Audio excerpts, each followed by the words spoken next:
نورماليزيشن، يعني إعادة المياه إلى مجاريها، إعادة العلاقات السياسية إلى مجاريها، وكأنه كانت العلاقات يعني التطبيع هو مصطلح سياسي، ولكن يراد به أنه مثلا الجزائر مع المغرب لا تتفق، كانت كاينة علاقات ثم انقطعت، ثم إذا ألغت مثلا التطبيع وطردت فرنسا وتماشت مع ما تفكر فيه الجزائر وتونس وليبيا وموريتانيا ودخلت في الحلف الجزائري الشمال إفريقي، الآن أصبحت دولة نزيهة وثم تعود العلاقات إلى سابق عهدها. هنا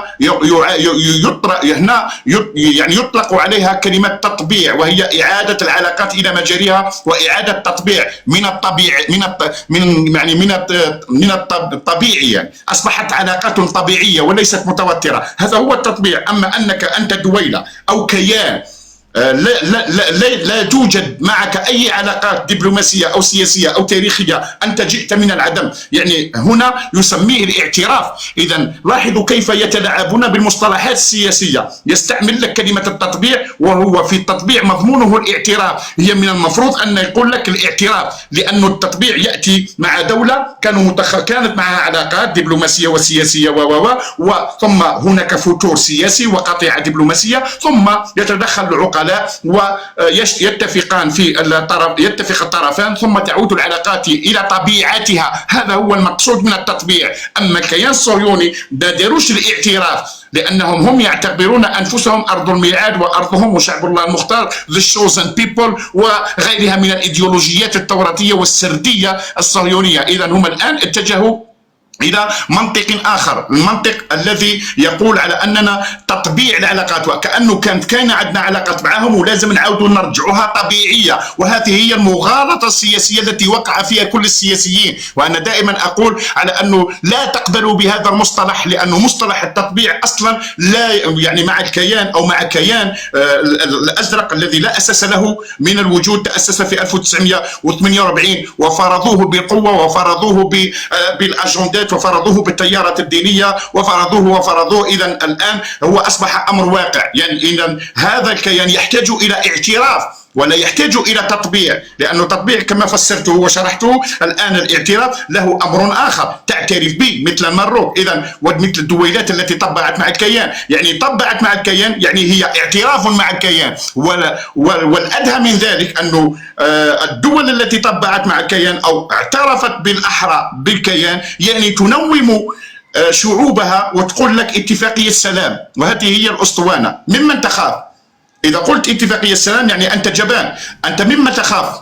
أنت مسلم، حتى وإن دخلت في حرب مع الكيان ستدخل الجنة. يعني هذا أمر متفق عليه من القرآن وليس من الاجتهادات البشرية، وإنما الله سبحانه وتعالى وعدنا بهذا.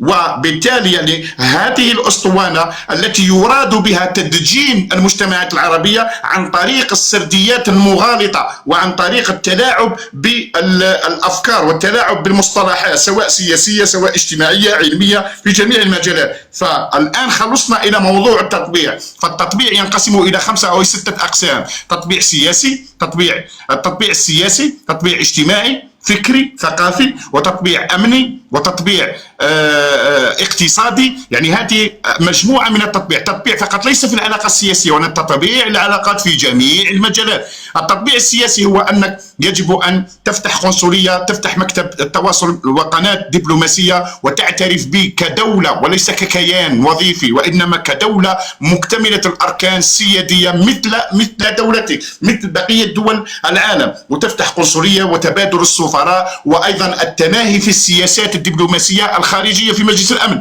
هل وجدتم دويلة مثل الإمارات أو السعودية أو الأردن أو المروك أو كذا يعني تناهض الكيان في مجلس الأمن؟ إلا الجزائر، لأن الجزائر لا تعترف به.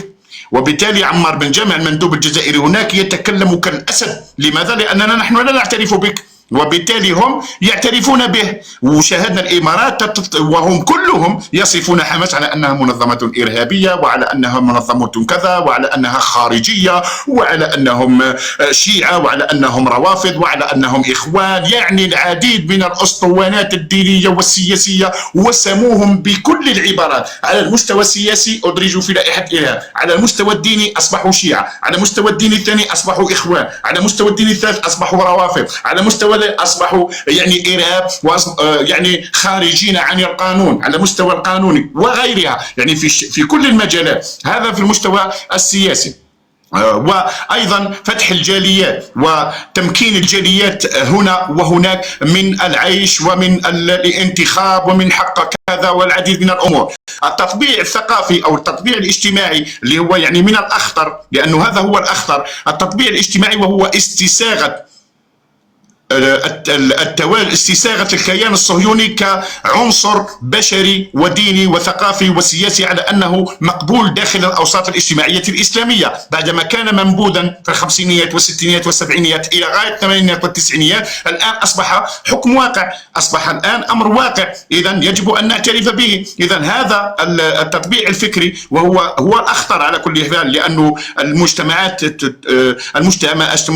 تقاد بالفكر وبالعقول. إذا استسغته أنت في عقلك خلاص يجي التطبيع الاقتصادي ويجي التطبيع السياسي ويجي التطبيع، لأنه استسغته خلاص أنت تعترف به خلاص. يعني تفكير يعني تقول باللي يا ودي اليهود القدماء ما الذي فعلوه خلاص باش نحو ذي الأسطوانة وخلاص، ولكن هي لديها مشاريع. التطبيع الاجتماعي واللي يندرج فيه أيضا التطبيع الثقافي اللي هو تبادل الكتاب والأدباء والمغنيين والأفلام والمسلسلات، وتبادل الخبرات الإنتاجية والسينمائية والمسلسلات والدرامية، وأيضا تبادل الخبر على نطاق واسع من المغنيين، وأيضا إقامة مباريات في كرة القدم وفي كرة السلة وفي كرة اليد مثل ما فعلت المروك ومثل ما فعلت أيضا الإمارات والأردن ومصر يعني وغيرها. شاهدنا أيضا الجزائر مثلا في المحافل الدولية، يعني حتى في جيدو مثلا البطل نور الدين وغيرهم من الأبطال الجزائريين في جودو، يعني كي يطيحوا في قرعة مع الكيان الصهيوني يعني ينسحبون، يسمح في الميدالية وينسحب.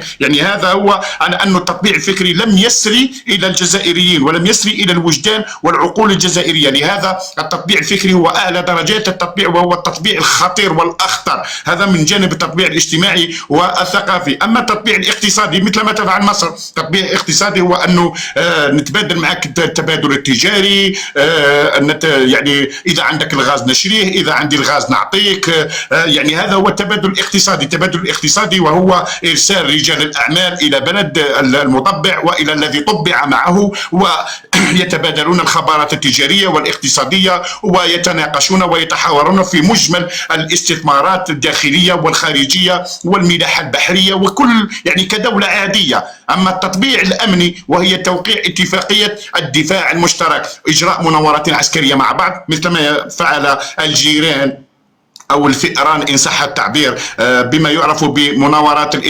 الفأر الإفريقي، رفقة الأمريكيين والفرنسيين والمخزن والصهاينة. يعني هذا هو يعني دير. وأيضا الدفاع المشترك هو في حالة في البند الرابع على ما أعتقد أو الخامس، في حالة ما نشبت حرب عليك أن ترسل جنودا خارج مملكتك أو خارج دولتك لكي يحاربوا معي. وشاهدنا جنود المغاربة يحاربون هناك، جنود أردنيين يحاربون هناك، الإماراتيين يحاربون هناك، السعودية اكتفت بالدور الاستخباراتي بما يعرف برنامج بيغاسوس. يعني هذا هو التعاون الأمني الاستخباراتي.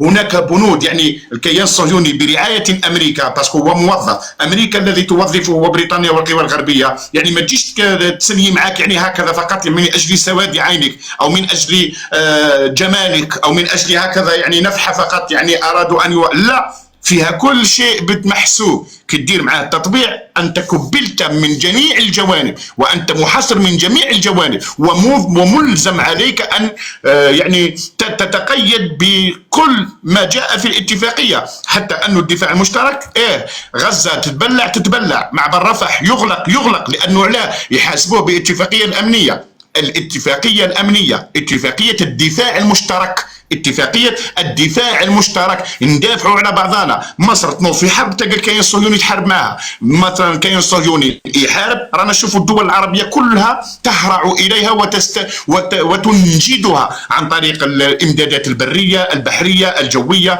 عن طريق الاستخبارات، عن طريق الاقتصاد، عن طريق فك عزلتها الاقتصادية والسياسية، وعن طريق الاعتراف بحماس والمقاومة وأي حركة المقاومة على أنها إرهابية وعلى أنهم متطرفون وخوارج وعلى مستوى الدين والثقافي وكل شيء. يعني هذا هو التطبيع.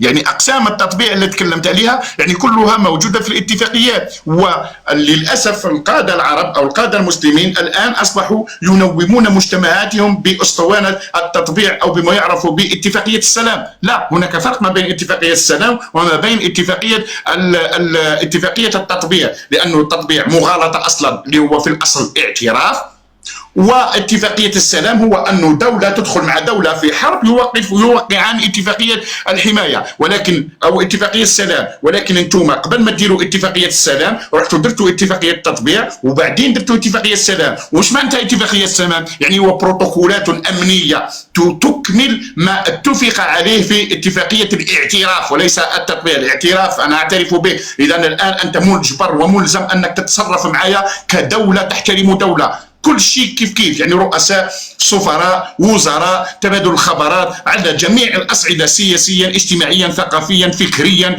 اقتصاديا، دينيا. علاش شفتم المداخلة يعني معاهم في كل شيء؟ يعني هذا داخل في التطبيع.